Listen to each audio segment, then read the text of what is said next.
das auch ein Weg sein, wie Gala nochmal fett extra Kohle machen wird, weil sie haben erster FEC, was das 1v1 Equipment, zweiter FEC, was, weiß gar nicht mehr.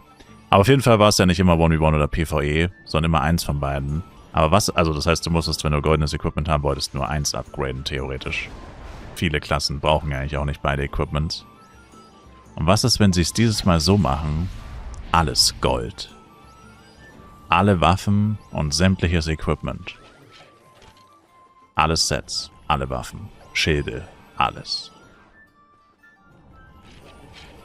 Sodass dann jeder, naja gut, okay, außer Ranger vielleicht, Ranger und Jester, aber dass jeder dann alles upgraden muss im Endeffekt.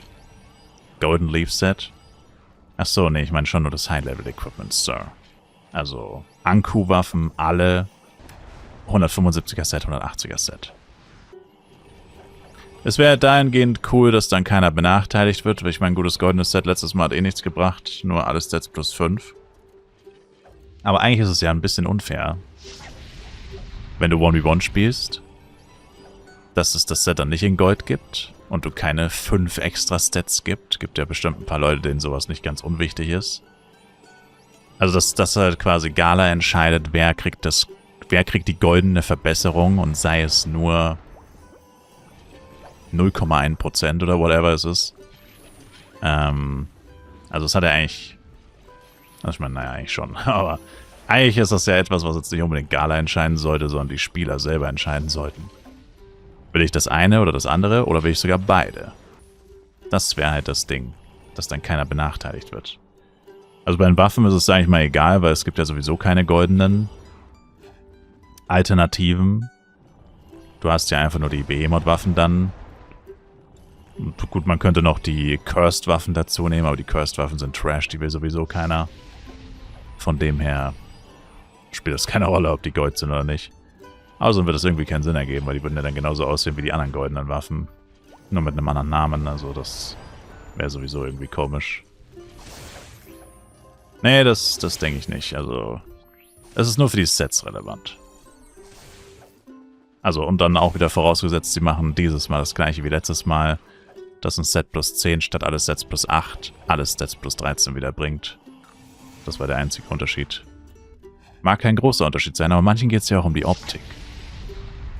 Das ist ja auch eine optische Veränderung. Und die Optik ist ja für Flive-Spieler fast wichtiger als der Nutzen.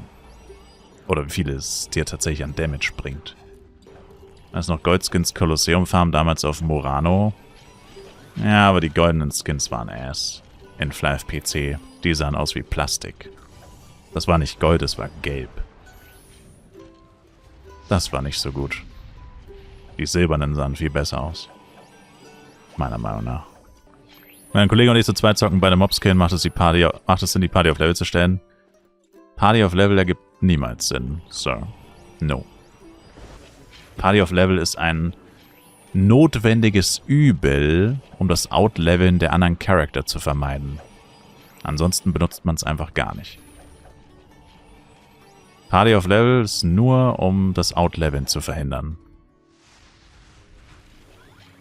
Ansonsten Pfoten weg davon. Cool wäre es, wenn man alle Itemwaffen auch Gold machen könnte. Wäre es auch. Das habe ich auch schon mal gesagt, dass es doch einfach so sein sollte, dass man einfach alles Gold machen kann. Weil die Bedingung für für goldenes Umtauschen ist eigentlich immer gewesen, einfach halt plus 10 upgraden und dann kannst du es umtauschen. Ja, warum kann ich nicht einfach alles auf plus 10 machen und in Gold umtauschen? Das habe ich schon mal vorgeschlagen. Damit würden die halt nicht unbedingt weniger Geld verdienen.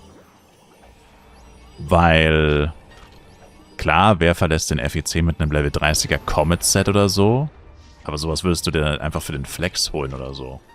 Oder für die Optik. Gibt ja auch ein paar Sets, die einfach cool aussehen. Die du dann skinnst oder so. Kannst du ja dann auch in die Garderobe schmeißen und einfach skinnen. Oder Waffen. Alle Waffen in Gold. Gäbe es bestimmt einige geile. Stell dir vor, alle Waffen hätten diesen goldenen Finish. Da gäbe es einige, die richtig geil aussehen würden wahrscheinlich. Goldene AGX zum Beispiel. Ja. Aber keine Ahnung, warum sie das nicht machen. Wäre eine gute Geldmethode. Außerdem könnten sie das auch machen über den Cash-Shop theoretisch. Sie könnten es theoretisch über den Cash-Shop machen. Auch. Einfach für 500 F-Coin eine goldene Sprühdose und dann kannst du einfach die Waffe in Gold umwandeln. Dann würden sie viel weniger Geld machen. Aber dann könnte man es auch auf den normalen Servern einführen. So wie bei GTA quasi. Du fährst in die Los Santos Custom rein und lässt dein Ding einfach umsprühen. Dein Auto. Umlackieren. Wäre doch fett. Damit würden sie bestimmt viel Asche machen. Also so oder so. Entweder mit dem plus 10 upgraden und umwandeln. Dann würden sie natürlich viel mehr Geld machen. Aber dann würden es wahrscheinlich auch weniger Leute machen. Und das andere wäre dann theoretisch die Cash-Up-Alternative. Einfach das Ding in Cash-Up zu packen. So wie die Call of Upgrade-Effekt oder so. Ja. Ist mir echt egal, wie sie es machen. So oder so wäre das doch cool. Da lassen die auf jeden Fall viel Geld liegen, würde ich mal behaupten. Definitiv.